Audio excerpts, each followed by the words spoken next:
दैनिक वार्ता प्रोग्राम में आपका स्वागत है। आज का हमारा टॉपिक है अंतर्राष्ट्रीय ओजोन परत संरक्षण दिवस। अंतर्राष्ट्रीय ओजोन परत संरक्षण दिवस प्रत्येक वर्ष 16 सितंबर को मनाया जाता है। संयुक्त राष्ट्र महासभा द्वारा वर्ष 1994 में 16 सितंबर को ओजोन परत के संरक्षण हेतु अंतर्राष्ट्रीय दिवस घोषित किया गया था। ओजोन परत वायुमंडल में ओजोन गैस की एक हल्की एवं नाजुक परत है जो सूर्य की हानिकारक पराबैंगनी किरणों से ढाल की भांति पृथ्वी की रक्षा करके मानव स्वास्थ्य और पारिस्थितिकी तंत्र को संतुलित एवं संरक्षित करने में मदद करती है।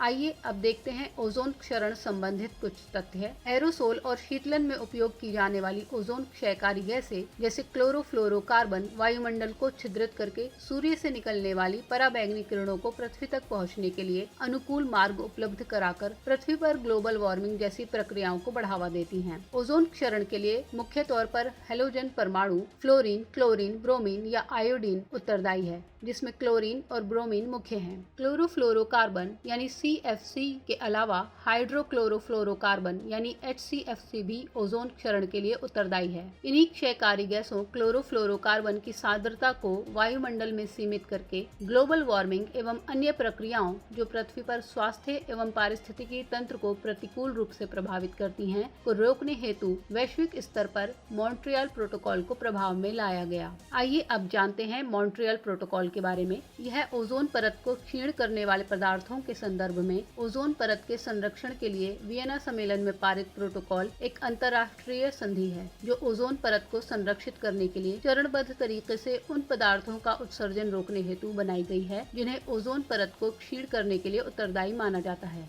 इस संधि को हस्ताक्षर के लिए 16 सितंबर 1987 को खोला गया था और यह 1 जनवरी 1989 में प्रभावी हुई। मॉन्ट्रियल प्रोटोकॉल का मुख्य उद्देश्य इस प्रकार है: वैज्ञानिक ज्ञान और तकनीकी जानकारी में विकास के जरिए ओजोन क्षयकारी पदार्थों के कुल वैश्विक उत्पादन और खपत को नियंत्रित करके ओजोन परत की रक्षा करना। आइए अब जानते हैं मॉन्ट्रियल प्रोटोकॉल के कार्यान्वयन के बारे में। मॉन्ट्रियल प्रोटोकॉल के कार्यान्वयन ने विकसित और विकासशील देशों में अच्छी प्रगति की है। इसके कार्यान्वयन के तहत CFC और हेलोन सहित उच्च ओजोन रिक्तीकरण क्षमता वाले रसायनों पर शुरू में ध्यान केंद्रित किया गया था। 1992 में विकसित और विकासशील देशों के लिए HCFC फेज आउट शेड्यूल पेश किया गया और ओजोन परत संरक्षण के संदर्भ में ही किगाली संशोधन का भी नाम प्रमुख रूप से लिया जाता है। आइए एक नजर डालते हैं किगाली संशोधन पर। रवांडा की किगाली में ओजोन परत को कम करने वाले पदार्थों पर मॉन्ट्रियल प्रोटोकॉल के पक्षकार 15 अक्टूबर 2016 को हाइड्रोफ्लोरोकार्बन यानी HFC को चरणबद्ध तरीके से कम करने के लिए पार्टियों की आपसी सहमति बनी। आज और अभी के लिए इतना ही। मिलते हैं फिर एक नई खबर और नए टॉपिक के साथ। जय हिंद, जय भारत।